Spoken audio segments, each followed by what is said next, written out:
If you are experiencing any problems receiving your Enfield Talking newspaper, please phone Diana Jersey on 020 8805 6578. She is your listener's representative and will be pleased to help you. Now we return to local news with Audrey. Here is an interesting item because I went to Alexander Palace recently to hear about all the money going to restore this very famous landmark, and Sir Kenneth Branagh has expressed his support of Alexander Palace's theatre regeneration plans. The 3-time BAFTA-winning actor has met with bosses to offer advice on £24 million worth of Heritage Lottery Fund supported plans to regenerate the BBC Studios and Victorian Theatre.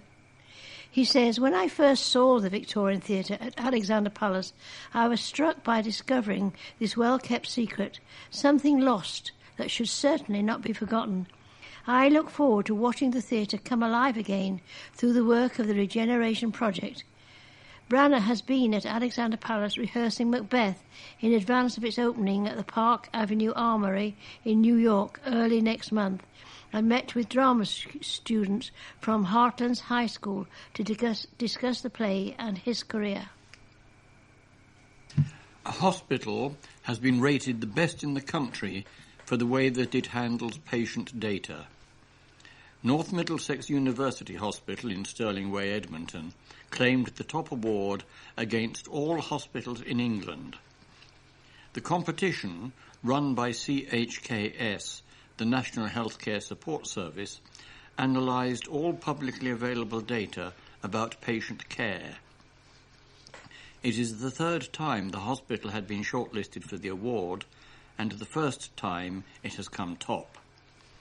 North Mid's coding team produces input codes for around 65,000 patient stays at the hospital each year, meaning that each patient's condition is carefully recorded and the hospital's performance is measured.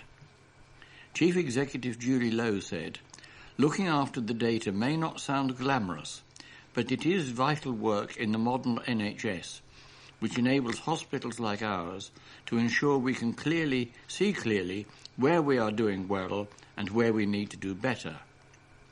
It plays a vital role in enabling us to maintain high standards of clinical care."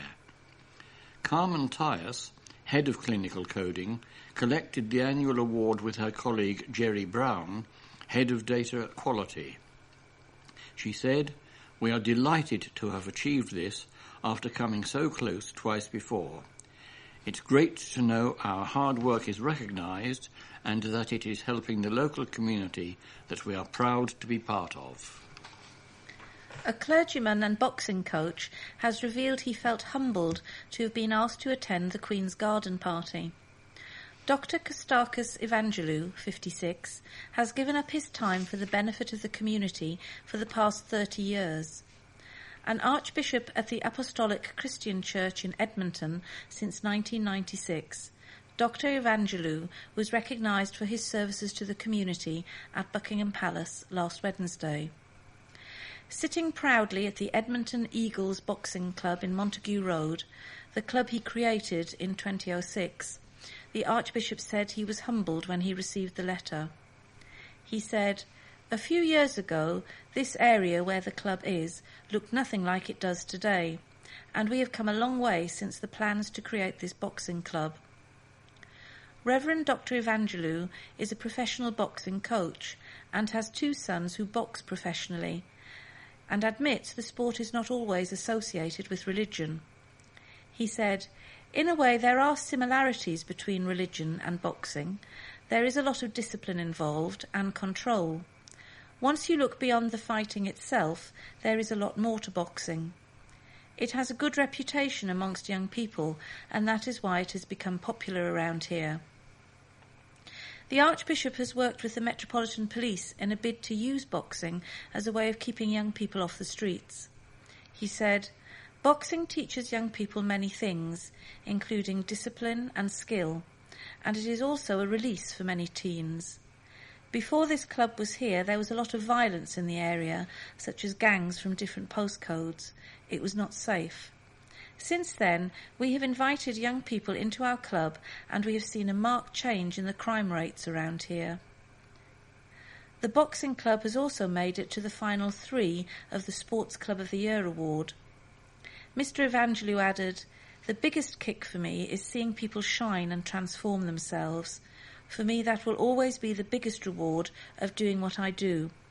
I hope I can continue to help young people in the community for a long time."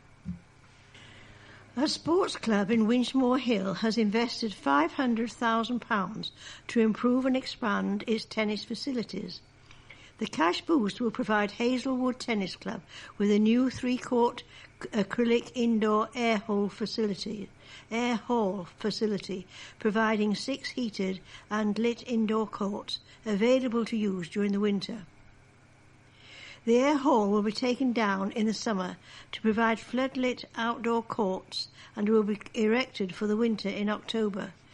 Additionally, 4 outdoor tennis courts will be updated with new floodlights and artificial clay surface. The new surface drains quickly and is known for being soft and forgiving on players' joints. Ray Waller, the chairman of the club, which is based at Hazelwood Sports Club in Ridge Avenue, said it's planning a series of open days for the community to try the new facilities. Mr. Waller said, "This is a really exciting time for the club. We have a great community at Hazelwood. The project funding has been entirely raised by loans from our own members. We hope that the new facilities will encourage more people to visit the club, whether they are keen players already or looking to learn." A man who was fighting for his life after being knocked down by a bus is now in a stable condition. The 55-year-old man collided with the bus outside Cockfosters Tube Station in Cockfosters Road on Saturday. However, after sustaining the injuries, it was a further 2 hours before emergency services were called, as passers-by were unaware of the severity of his injuries. One man helped him from the curbside onto the pavement before emergency services arrived. The bus driver did not stop at the scene, as he was also unaware of the collision. He has not been arrested. The 55-year-old victim was taken to a North London hospital and is now in a stable condition. Police are keen to speak with anyone who may have witnessed the incident. Abysmal weather did little to dampen the spirits at the annual Enfield pageant of motoring. Although rain clouds lingered over the skies above Enfield playing fields on Saturday and Monday, hundreds of traders, enthusiasts and motoring fans attended the auto jumble and viewed the vintage and modern cars on display, including vehicles from the World Wars, buses and American and British cars. The sun shone on Sunday in time for the acrobatic skills of Jamie Squibb's stunt bikes and for the Polka Dot singing group. Colin Spong from the Enfield and District Veteran Vehicle Society, who organises the pageant, which is a fundraiser for the White Webb's Museum of Transport, said, "Generally it went well, apart from the adverse weather conditions. Any event that is outside is dependent on the weather conditions. On Sunday we had a lot of visitors and spectators. We had an excellent turnout of American cars from clubs and individual owners." This year's theme was the War Years, marking 100 years since the start of World War I. "A lot of people remembered the conditions from World War II," added Mr. Spong.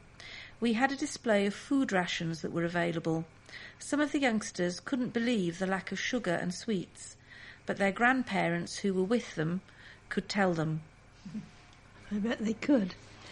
A woman who celebrated her 100th birthday at the weekend has attributed her long life to drinking whiskey at lunchtime and gin in the evenings. She was born Doris Worsfield in Bradford, West Yorkshire, on May the 24th, 1914. Her family had moved north to help with the war effort, and her father, who was disabled, made propellers for the first military planes. They returned to London when she was 2 years old, to Brunswick Park Road in New Southgate, and Doris went to Brunswick Park School. My dad didn't want us to go to a church school, Doris told the Advertiser. He said, "You don't need to learn about church. You need to learn about making a living." And after leaving school, Doris worked at a bookmaker's and met her husband Charles Darvell on a night out with her brother's wife.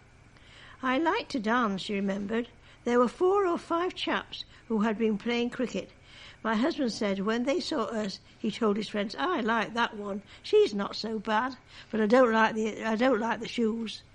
The couple married in 1939, the same year that Doris started working at J.F. Stone, an electrical store in Holloway Road.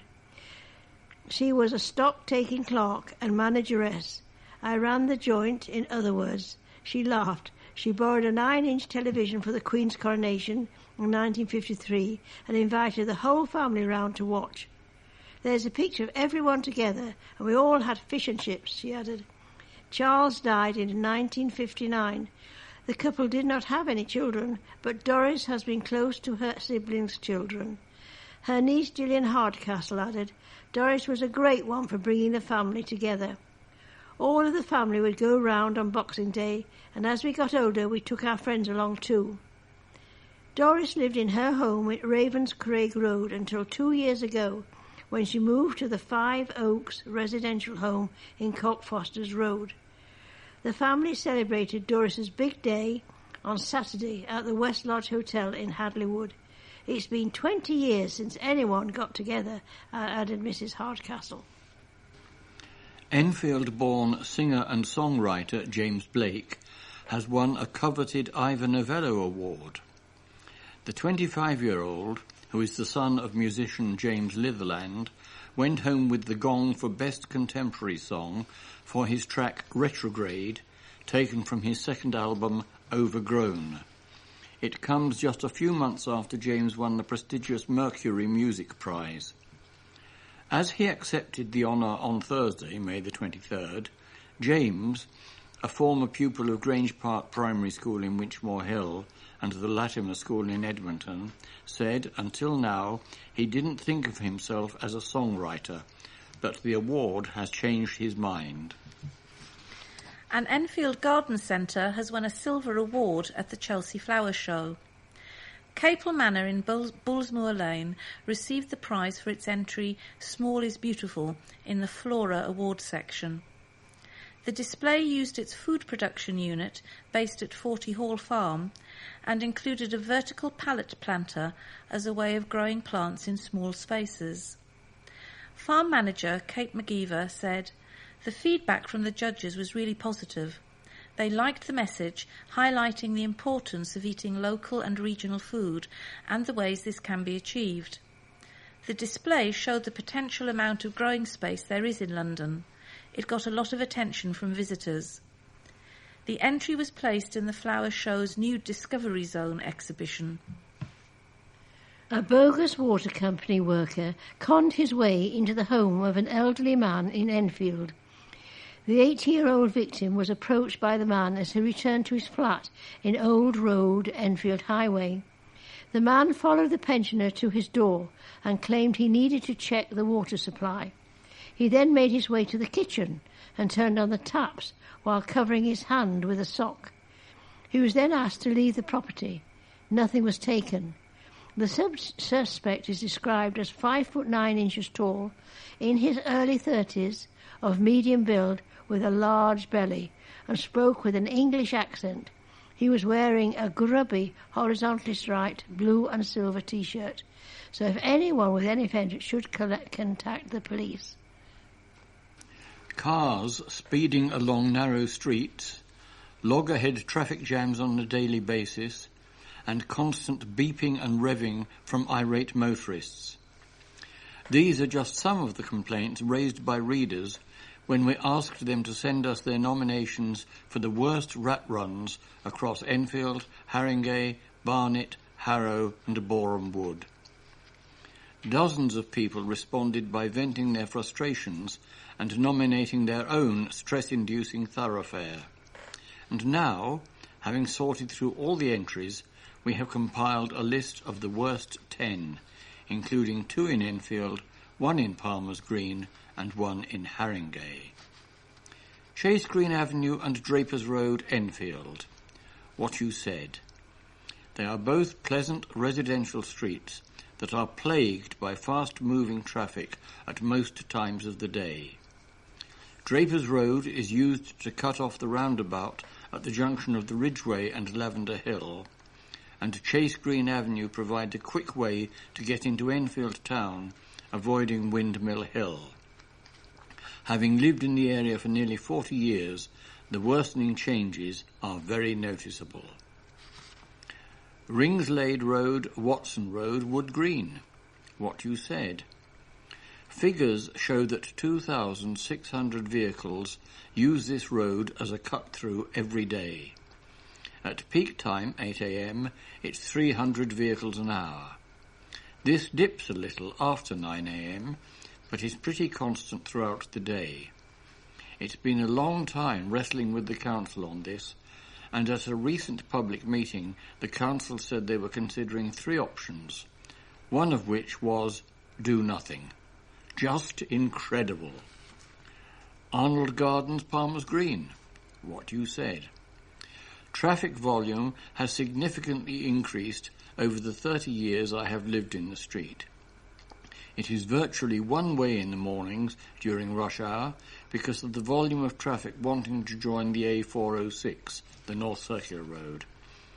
The road is also used as an escape route at all times of day and night when the A406 is blocked. Finally, parking in Arnold Gardens and the surrounding roads is virtually impossible on Friday lunchtimes, and the roads are frequently blocked. On several occasions, I have had to abandon my car several roads away and collect it later in the afternoon. A fun run to raise money for a cancer charity has been cancelled. The Relay for Life, organised by Cancer Research UK, was meant to be held in Jubilee Park, Edmonton on June the 22nd. However, due to mass advertising of their other fundraiser, Race for Life, potential participants have been confused at the difference in events and are signing up for the wrong event. Race for Life is a women-only event, while Relay for Life is a 24-hour non-stop event. A Lithuanian man has been jailed for causing death by dangerous driving in Enfield in June last year. Saulius Capriatis was jailed for 4.5 years at Wood Green Crown Court on Friday after pleading guilty at an earlier hearing. The court heard that Capriatis, 32, had been up at a party on the 9th of June with a friend, Elvadas Kasarauskas, aged 30. Shortly before 4 a.m, Capriatis was driving his Mazda 6 at speed and his friend was in the passenger seat. Capriatis lost control of the car on a roundabout in Mollison Avenue, Brimsdown, and hit an oncoming lorry. The Mazda driver carried on driving his damaged car for another 2 miles to King's Head Hill, Chingford, before stopping and running away, leaving critically injured Elvadas in the car. He did not call any emergency services or obtain help for his friend. Police and paramedics were called to the scene of the crash with a lorry and later to the damaged car. Elvadas, also a Lithuanian national, was taken to the hospital where he died from his injuries the following day. They may be in their 90s, but these great-grandparents could give most a run for their money when it comes to keeping fit and active. The trio are the oldest members of the Jubilee Park Walking Club, and despite hitting retirement age almost 3 decades ago, they remain as determined as ever to push their physical limits. Cliff Burridge, Arthur Godding, and Irene Sylvester have a combined age of more than 270 years, but the 90-year-olds are among the most dedicated members of the Lower Edmonton Club. The group meets once a week at the Galliard Road venue for an active stroll and a coffee at the Park Cafe. Cliff, who did not join the club until he was 86, said, "I just thought I would give it a try, and I've been coming ever since. I enjoy keeping active, and I still do a bit of physical exercise every day." I once had to run for a bus after my retirement, and I was so out of breath that I vowed from then on I would keep fit and healthy. It benefits you enormously. God made us to move, not sit still in chairs all day. The club has several dozen regular members of all ages who meet at the Park Cafe every Tuesday morning at 9:30 a.m. Arthur, who has 6 great-grandchildren and recently turned 90, explained why he is always expected to stay fit into older age. The former army parachutist said, "I had a hard upbringing, which I enjoyed, and I worked hard and had army training. I've had a wonderful life, and I just get up and get on with it day after day. I expect I'll continue like that until I'm finished." It is extremely sociable, and is as much about that as the exercise. People have different attitudes to retirement. I just cruise along. The determination of the nonagerians is enough to inspire even the most dedicated couch potato, and Irene believes it is the regular exercise that keeps her body and mind in great shape. The former factory worker said, "You can't just sit around and do nothing, you have to keep going." I think a lot more people would reach the age of 90 if they got up and got going. You have to push yourself. That is what I do. There is no such word as can't in my language. Saracens failed in their bid to be crowned champions of Europe as they were beaten 23-6 by Toulon in the Heineken Cup final in Cardiff. Although Sarries started positively, they only had an early Owen Farrell penalty to show for their efforts, and they never really recovered from falling behind to a Matt Guiteau try on 29 minutes. Toulon moved to a 10-3 ahead by half-time, and a Farrell penalty shortly after the restart proved a false dawn for Saracens as the French side pulled further clear to end up as comfortable winners. I've had the vocalise experience again, and this is what it's all about. It's getting a bigger book every time I get one. The service in the theatre is an audio description in theatre, is a live verbal commentary on the visual elements of a production delivered as the performance unfolds. And if you want to book, you have to make a booking, you have to call the number given against the individual show in the listings, which you can send off for. And you have to ensure that you tell the operator that you are booking for a vocal eyes described performance so that you qualify for any ticket discounts, which really are very, very good. You will then be asked a series of questions relating to your booking. For example, how many headsets you require. For every show you book, an introductory CD will be sent out a few days in advance of the performance. This provides details of the sets, costumes and characters in the production, as well as information on the theatre's accessibility and layout. 15 minutes before the performance is due to start, the describers will repeat the production information, updating you on any changes. Touch tours are also available to ensure that a free touch tour is made available before each performance. The touch tour is an opportunity to go on stage and take a closer look at the set and props and, where possible, meet some of the cast. Now, if you want to have the information for yourself, the information is available on CD, by email, in Braille and on our website. So if you wish to receive it in a different format, you must contact First Floor, 54 Commercial Street, London, E1 6LT, and telephone 020 7375 1043, or enquiries at vocaleyes.co.uk. And here is some more information about the arts. This concerns Southgate and Palmer's Green Open Studios and Art Trail. More than 40 artists, designers and craftspeople will open their studios to talk about and sell their work. Catherine Hollingsworth will surprise you with her non-traditional baskets. Enjoy Claire Rowell's bike sculptures and Society for All Artists Award winner Helen Kaminsky's mystical collage art. Ben Rawlinson's exquisite furniture is to die for, and don't miss Nettie Birch's exceptional fold-formed and hand-hammered jewellery.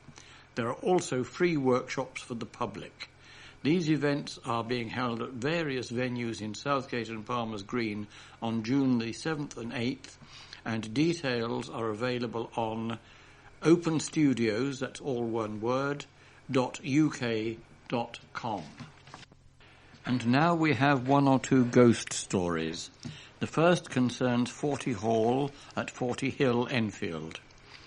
Visitors to this historic building have experienced ghostly goings-on since it was opened to the public in 1951. People have reported feelings of being watched or followed by a ghost as they make their way around the corridors of the 17th century building. Most of the paranormal experiences have occurred on the first floor landing on the main staircase, as well as what locals called Raintum's bedroom. Several years ago, when the room was sealed off to the public, the bedclothes were often found disturbed, as though someone had been sleeping in them.